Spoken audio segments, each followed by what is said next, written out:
Okay, so you want to buy a private airport. Find some runway, hire some controllers, watch the landing fees roll in. But here's the strange part.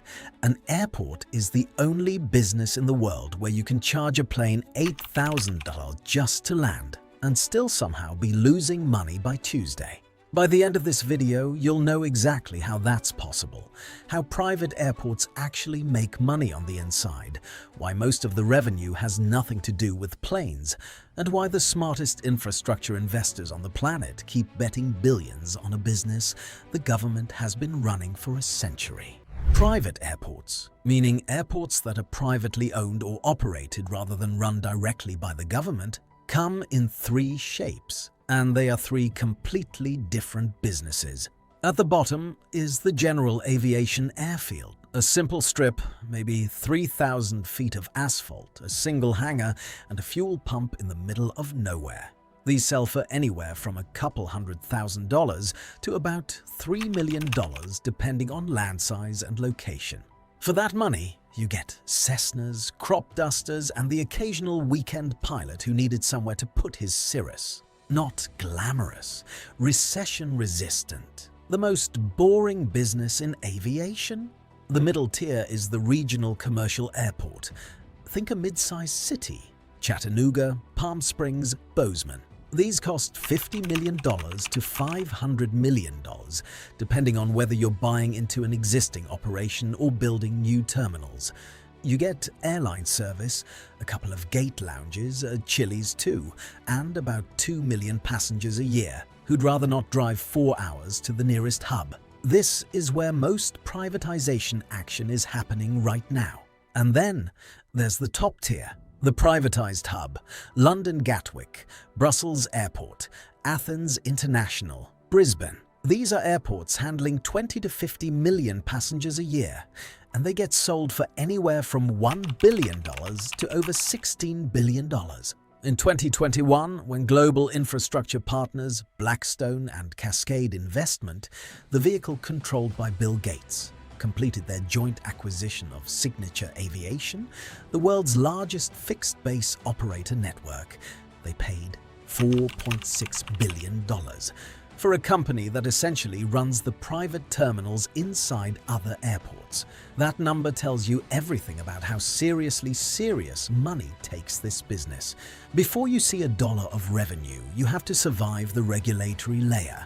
And in aviation, that layer is thick. In the United States, the FAA doesn't actually issue airport licenses the way you'd get a liquor license. Instead, airports that want to serve commercial airlines need an airport operating certificate under Part 139 of the federal regulations. That certification requires compliance with everything from runway safety areas to snow removal plans to wildlife hazard management programs. The inspections are ongoing. The paperwork never stops. The compliance tab at a commercial airport runs from $500,000 to several $1 million a year just to stay legal. And here's the catch nobody tells you about up front. If you accept a single federal airport improvement program grant at any point in your airport's history, you inherit 20 years of FAA obligations. You must keep the airport open for public use. You cannot raise rates in ways the FAA considers discriminatory. You cannot divert airport revenue to non-airport uses. The FAA can claw back grant money if you close the airport or change its use. The government gave you $4 million for a new taxiway in 2009, and now it is 2025, and you still owe them an airport. This is why truly private airports, ones with no federal strings, are rare, and why the ones that exist are treated like precious assets. Outside the US, the licensing math gets even weirder. In the UK, major airports are regulated by the Civil Aviation Authority, which can impose price controls on what Heathrow charges airlines for a landing slot. In Macau, the government has a stranglehold on airport concessions the same way it controls casinos. In some countries, getting the right to operate an international airport requires winning a government tender that takes a decade, 50 lawyers, and a very specific relationship with whoever is running the infrastructure ministry this year.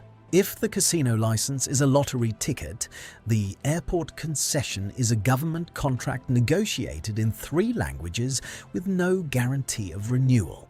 Here's the part most people get completely backwards. If you think an airport makes money from planes, you're about a half-century out of date. Every airport has 2 buckets of revenue. The first is aeronautical, the money that actually comes from aviation. Landing fees, aircraft parking, gate rentals, terminal fees charged to airlines. This is what most people picture. At a major international airport, aeronautical revenue typically covers about 40 to 50% of total income. The second bucket is everything else, non-aeronautical revenue, and this is where the real game is played. Retail concessions, duty-free shops, food and beverage, car parking, real estate on airport land, advertising, car rentals, hotel rooms. In 2024, the global market for airport non-aeronautical revenue was valued at over $133 billion, growing at nearly 8% a year. Parking alone accounts for 28 to 34% of non-aeronautical income at US airports, with more than 80 million vehicles annually using airport parking facilities. At major international hubs, non-aeronautical revenue makes up 40 to 60% of total airport revenues. Think about that. If you own a major airport, more than half your money might have nothing to do with a single aircraft ever taking off. Changi Airport in Singapore, consistently rated the best airport in the world, is essentially a luxury retail mall with runways attached. It has a waterfall, a butterfly garden, and a rooftop pool. The airport serves over 60 million passengers a year. Singapore understood something that most airport operators are still figuring out. The plane is the reason people show up, but what they do in the terminal is where the margin lives. The math works because airports have a captive audience that is uniquely irrational with money. Passengers arrive early due to security requirements, have nowhere else to go, and are psychologically primed by travel anxiety and the act of leaving normal life. They pay $22 for a burger they would never order at home. They buy a bottle of perfume in duty-free because it's technically a deal. They park for 8 days and quietly accept a bill that would cover a week's groceries. The parking lot is the most quietly profitable piece of real estate in the aviation world. It requires zero specialized aviation knowledge to operate. It never misses a flight, and the customers have literally no alternative. Now, for the most interesting sub-business inside the private airport world, the fixed base operator. An FBO is, in simple terms, the private terminal. When a Gulfstream lands at a major airport, it does not pull up to the United Airlines gate. It rolls to the FBO. The passengers step into a private lounge. Customs comes to them. A car is waiting on the ramp. The plane gets refueled, catered, and serviced by a crew in matching uniforms who actually seem happy to be there. This is a completely different product from commercial aviation, and it is an extraordinarily profitable one. FBOs make money 4 ways. Fuel is the biggest. Over 50% of most FBO revenues comes from selling Jet A fuel at a markup to private and business aircraft. Think of it as a gas station where the customers are too busy and too rich to shop around. Hangar rental is second. Leasing space to aircraft owners who need somewhere to store their $25 million jet out of the weather. Ground handling third. The ramp crew, the luggage, the aircraft towing, the de-icing in winter, and then the premium services, the concierge, the catering, the customs facilitation, the crew accommodation. Mid-sized FBOs ran operating expenses of over $4 million annually in 2023. But the revenue side at a top-tier location at a busy airport can run well into the tens of millions. The economics are location-dependent in a way that makes a Manhattan restaurant look diversified. An FBO at Teterboro, the preferred private aviation airport for New York City, prints money in ways that an FBO at a secondary regional airport simply cannot replicate. This is why Signature Aviation, the world's largest FBO network with over 360 locations, was worth $4.6 billion. It wasn't just 360 lounges, it was 360 locations with captive fuel customers, long-term land leases at major airports, and a brand that private aviation operators trust to have a consistent product from New York to London to Singapore. When a private equity firm buys into this sector, they're not buying a services company. They're buying a real estate portfolio that happens to be located inside airports. The math on airport ownership looks clean until you actually start operating. The first killer is infrastructure. A runway is not concrete you pour once and forget. It is a constantly degrading asset that requires continuous maintenance, regular resurfacing, and eventual full reconstruction at costs that run into the tens of millions. Instrument landing systems, runway lighting, air traffic control equipment, wildlife management, because a bird strike that brings down a regional jet is not a good year for anyone. The capital expenditure cycle at a mid-sized commercial airport runs $20 to $50 million a year. A major hub can spend 10 times that. The second killer is labor. A real commercial airport operation employs thousands of people. Security, ground handling, operations, maintenance, customer service, management. Payroll is the largest single expense line, and unlike a casino, you cannot run lean during slow periods. An airport that can handle 100 flights a day needs to be capable of handling 100 flights a day every day, regardless of how many are actually booked. The third killer, and this one is genuinely underrated, is liability.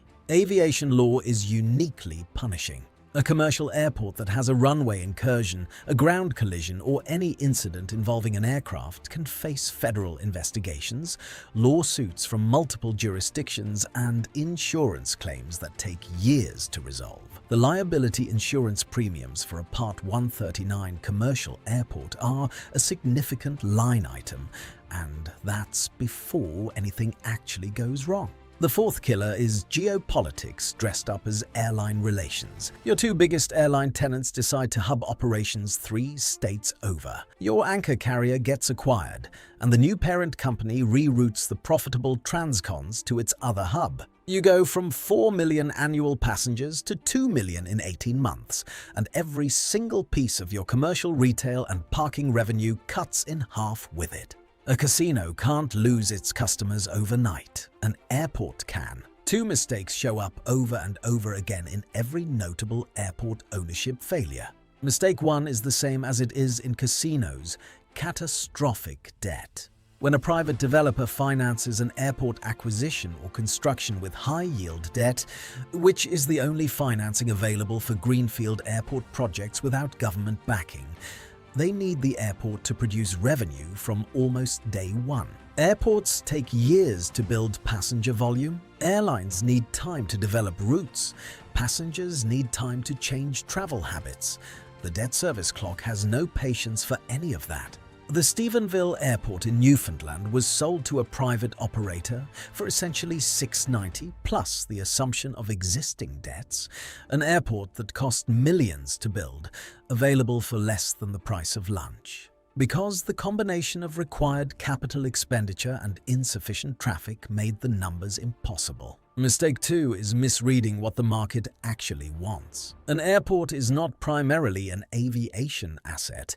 It is a real estate and commercial asset that requires aviation to exist. When private airport operators focus only on the aviation economics, the landing fees, the gate revenues, the aeronautical charges, and neglect the commercial mix, they lose the game. The airports that have succeeded under private ownership, Brussels, Athens, Brisbane, Gatwick, are the ones that attack the retail, parking, and real estate layer with the same aggression they brought to managing airside operations. Brisbane Airport built an entirely new commercial precinct adjacent to the terminal. Athens International turned its landside into one of the best shopping experiences in Greece. Private equity firms that doubled airport operating income did it mostly through higher revenues from airlines and retailers, not cost-cutting. The runway is overhead, the terminal is the product. So how much do you actually make if you do this right? Scenario 1. $5 million regional airfield, Midwest USA. Annual revenue may be $2 to $3 million from fuel markups, hangar rentals, and tie-down fees. After costs, maintenance, FAA compliance, insurance, staff, you're clearing $400,000 to $700,000 a year in profit. Payback, 8 to 12 years. No glamour. Unlikely to go bankrupt if you run it conservatively. The agricultural land around it is probably worth more than the airport. Scenario 2. $600 million regional commercial airport, mid-sized Sunbelt city, 2 million passengers a year. Annual revenue including aeronautical and non-aeronautical streams, approximately $80 to $120 million. After debt service, capital expenditure, operating costs and taxes, net operating income somewhere between $15 and $30 million. That's a 3 to 5% return on investment in year 1, growing as you optimize the commercial mix and passenger volume increases. If you've structured the financing right and chosen a growing market, you're looking at a genuinely excellent infrastructure asset that compounds over decades. Scenario 3 is the real prize, but it's almost never for sale. The privatized hub. Gatwick was sold to global infrastructure partners in 2009 for $2.4 billion. In the years that followed, investment in the commercial offer, terminal upgrades, and operational efficiency turned it into one of the most financially productive airports in the world. GIP later sold a majority stake, valuing the airport at roughly $4.5 billion. They doubled their money on an airport. Step back for a second and the real picture comes into focus. A private airport is not an aviation business. It's a real estate business with regulated monopoly characteristics, operating in a captive audience consumer environment with aviation as the delivery mechanism. You don't own a runway. You own 500 acres of strategically located commercial real estate that the government has guaranteed you a right to monetize in perpetuity. As long as you keep the planes moving. The planes bring the people spend the money. The money funds the infrastructure brings more planes. Every great private airport operator understood this loop before their competitors did. The ones who went broke thought they were in the aviation business. The ones who got rich understood they were in the parking lot, duty-free, and terminal retail business. They just needed a runway to fill the building. So, if you do decide to buy a private airport, just remember the most important rule of this industry. The house edge isn't on the runway, it's in the terminal.